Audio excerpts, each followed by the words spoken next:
Wales adalah sebuah negara dengan konstituen, atau negara bagian dari negara berdaulat Britania Raya. Sekalipun dengan sebutan, Kepangeranan Wales, namun praktik jalan pemerintahannya tetap dipertanyakan, oleh karena Pangeran Wales tidak memiliki peran besar sebagaimana layaknya seorang pangeran dalam pemerintahan negara. Selanjutnya, di antara banyak tokoh dalam keluarga kerajaan Inggris, terdapat satu yang populer dengan citra senantiasa cinta dan mendapat kekaguman rakyat. Tokoh itu adalah Putri Diana. Putri Diana selalu meninggalkan jejak yang senantiasa diingat di hati para rakyat sebagai penggemarnya. Meski demikian, selalu ada saja orang yang membangun citra Putri Diana, dilandaskan pada rumor. Banyak dari kepercayaan ini tidak sekedar mitos yang sama sekali bertentangan tentang bagaimana kepribadian aslinya. Apabila media dan orang-orang secara umum sering menyebutnya sebagai Putri Diana, Lady Di, pada dasarnya sama sekali bukan seorang putri dari kerajaan, bahkan apabila mengikuti aturan dan konvensi keluarga kerajaan Inggris. Sejatinya, didasarkan pada peraturan kerajaan, hanya seorang putri dengan darah atau terah, yakni lahir dari anggota keluarga kerajaan lainnya, dan benar-benar bisa menyandang gelar Lady di depan namanya. Lebih jauh, perempuan yang berhasil masuk royalti melalui pernikahan, seringkali dipaksa menggunakan nama suami mereka di belakang gelar mereka. Berbeda dengan hal demikian tadi, terdapat tradisi aneh di Wales. Bagaimana tidak, pada masa sekarang ketika perayaan-perayaan baru, perlahan-lahan mulai merambah ke masyarakat, hingga mampu menggantikan kebiasaan-kebiasaan yang aneh dan, dalam beberapa kasus, telah dianggap ketinggalan zaman. Maka menjadi menarik untuk memperhatikan perayaan-perayaan yang masih berlaku di Wales. Pada sebuah perayaan pernikahan perak dan emas, nampaknya menjadi kosmopolitan dalam popularitasnya, bahkan, di Inggris, pernikahan tidak ditandai oleh adat istiadat khusus yang khas dari negara tersebut, melainkan perayaan pernikahan di Wales ditandai dengan individualitas yang eksklusif bagi mereka sendiri.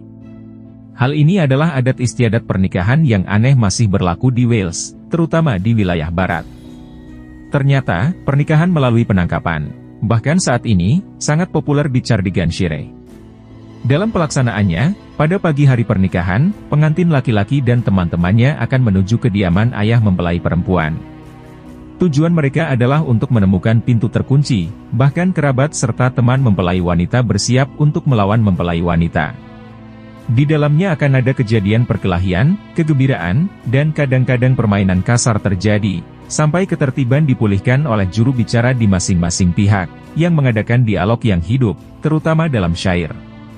Setelah itu, pengantin laki-laki kemudian diterima, namun meskipun dia mencari, dia tidak dapat menemukan pengantin wanita yang menyamar. Puncak dari kegembiraannya ketika, mungkin, mempelai wanita ditemukan sedang menyamar, baik sebagai wanita tua yang sedang merajut di sudut, atau sebagai nenek tua yang sedang menyusui bayi laki-laki.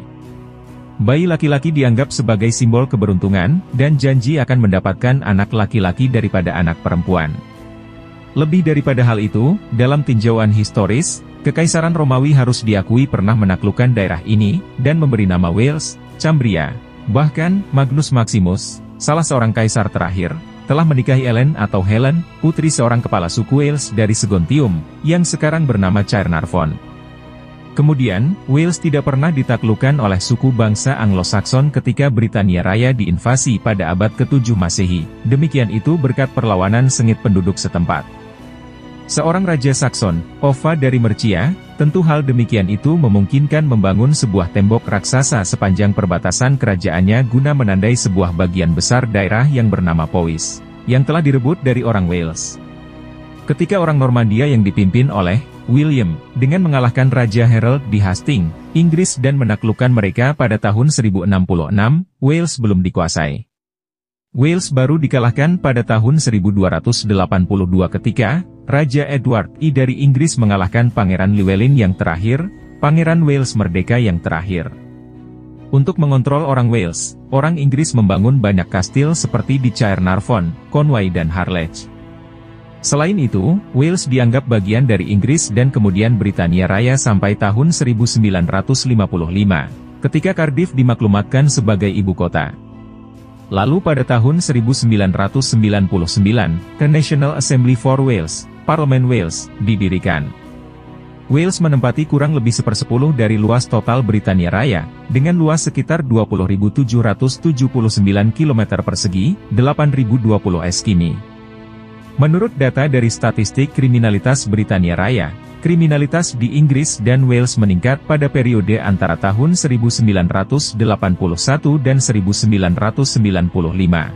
Meskipun telah terjadi penurunan secara keseluruhan dari 48% dalam kriminalitas pada periode 1995, 2007, 2008. Populasi penghuni penjara di Inggris dan Wales juga meningkat hampir 2 kali lipat pada periode yang sama menjadi lebih dari 80.000 narapidana, menjadikan Inggris dan Wales sebagai negara dengan peringkat tertinggi jumlah narapidananya di Eropa Barat dengan rasio 147 napi per 100.000 jiwa. Layanan penjara Baginda, Her Majesty's Prison Service, yang bertanggung jawab kepada Kementerian Kehakiman, mengelola sebagian besar penjara di Inggris dan Wales. Wales memiliki penduduk sekitar 3 juta. Sudah dari dahulu kala banyak penduduk Wales yang merantau ke Inggris yang lebih makmur. Dari sana mereka merantau ke seluruh dunia, ke daerah-daerah jajahan Inggris. Tetapi pada pertengahan abad ke-19, banyak warga Wales yang mengungsi ke Patagonia, Argentina untuk menyelamatkan bahasa mereka yang terancam punah karena pengaruh Inggris. Ironisnya pada saat ini, keturunan mereka di Argentina sudah sangat sedikit yang masih bisa berbahasa Wales. Sedangkan di Wales sendiri penutur bahasa Wales bertambah sejak tahun 1950. Sekarang kira-kira 50% penduduk Wales masih fasih berbahasa ini. Sedangkan yang mengerti lebih banyak lagi. Sebuah detail dari Perang Kepulauan Falkland pada tahun 1982 ialah bahwa banyak serdadu Wales yang berperang untuk Britania Raya, melawan serdadu Argentina yang keturunan Wales. Selain daripada itu, Wyn Street adalah kawasan kehidupan malam yang semarak tepat di pusat Swansea. Meskipun memiliki pesona santai di siang hari, lampu-lampu yang menerangi jalanan saat matahari terbenam memudahkan kita mengetahui alasan penduduk lokal dan pengunjung datang ke sini untuk minum-minum dan hiburan. Dari bar speakeasy hingga pub hipster, Wyn Street adalah tempat Anda akan menemukan deretan tempat hiburan malam sesuai keinginan Anda. Jika Anda mencari pengalaman unik, mampirlah ke No Sign Bar, salah satu bar tertua di Swansea. Terletak di tengah Wyn Street, tempat ini telah melayani pengunjung sejak tahun 1690. Bahkan, benar saja, Sin City adalah klub dan tempat pertunjukan musik live di Wyn Street di pusat Swansea. Menampilkan pertunjukan mulai dari musik elektrik hingga pertunjukan indie dan rock, Sin City telah lama menjadi salah satu tempat paling populer untuk menikmati malam yang menyenangkan. Menampilkan dirinya sebagai tempat yang santai, Sin City sering mengadakan malam bertema seperti Pesta 90s Reload. Pada hari Kamis, tempat ini menyelenggarakan malam klub mahasiswa sehingga mahasiswa di sekitar area tersebut dapat berpesta sepuasnya tanpa harus menguras dompet.